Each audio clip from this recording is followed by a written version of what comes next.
The Conjuring Last Rites movie review, कम horror ज्यादा drama और ड्रामा। कलाकार Patrick Wilson, Vera Farmiga, Mia Tomlinson, Ben Hardy, Rebecca Calder, Elliot Cowan. निर्देशक Michael Chaves. पिछले कुछ वर्षों में द कॉन्ज्यूरिंग यूनिवर्स ने दुनिया भर में खासकर हॉरर फिल्मों के प्रशंसकों के बीच एक विशाल प्रशंसक आधार हासिल किया है।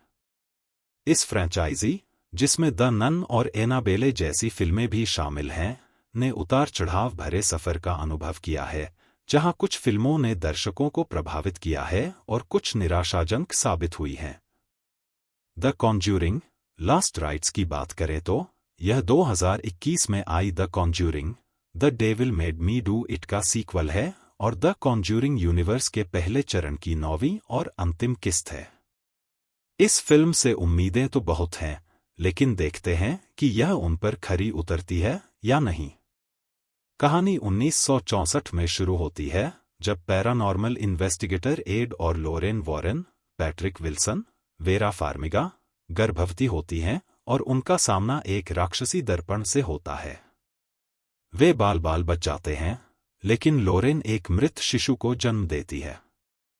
हालांकि एक चमत्कारी क्षण में लोरेन की प्रार्थना और ईश्वर में विश्वास से उसे पुनर्जीवित कर दिया जाता है। दंपति अपनी बच्ची का नाम जूडी रखते हैं। जैसे जैसे वह बड़ी होती है, जूडी मिया टॉमलिंसन को परेशान करने वाले और डरावने दृश्यों का सामना करना पड़ता है, और यह तब और बढ़ जाता है जब वह अपनी शादी की पोशाक के ट्रायल के लिए जाती है। दूसरी ओर पश्चिमी पेंसिल्वेनिया में स्मर्ल परिवार के एक सदस्य के जन्मदिन के अवसर पर उसे एक राक्षसी दर्पण उपहार के रूप में मिलता है। जल्द ही 3 भूतों के साथ यह राक्षसी दर्पण स्मर्ल परिवार को परेशान करना शुरू कर देता है। क्या एड और लोरेन उन्हें बचाने आएंगे?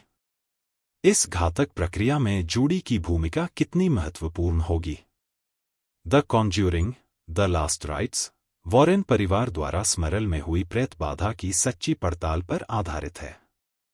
अंतिम भाग होने के कारण इसके एक भयावह और रोंगटे खड़े कर देने वाले दृश्य होने की उम्मीद थी, लेकिन यह एक नीरस, नाटकीय और थका देने वाला अनुभव साबित हुआ।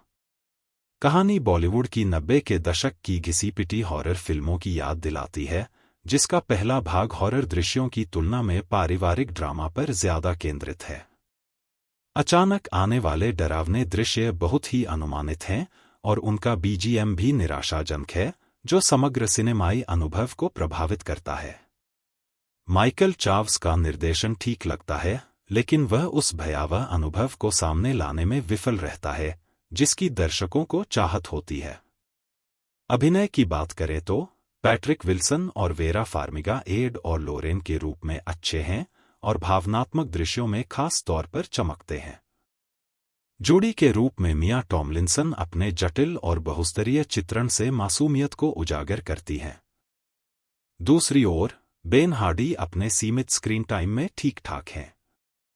कुल मिलाकर द कॉन्ज्यूरिंग लास्ट राइट्स आपको डराने में नाकामयाब रहती है और अपने घिसे-पिटे पारिवारिक ड्रामा से आपको थका देती है।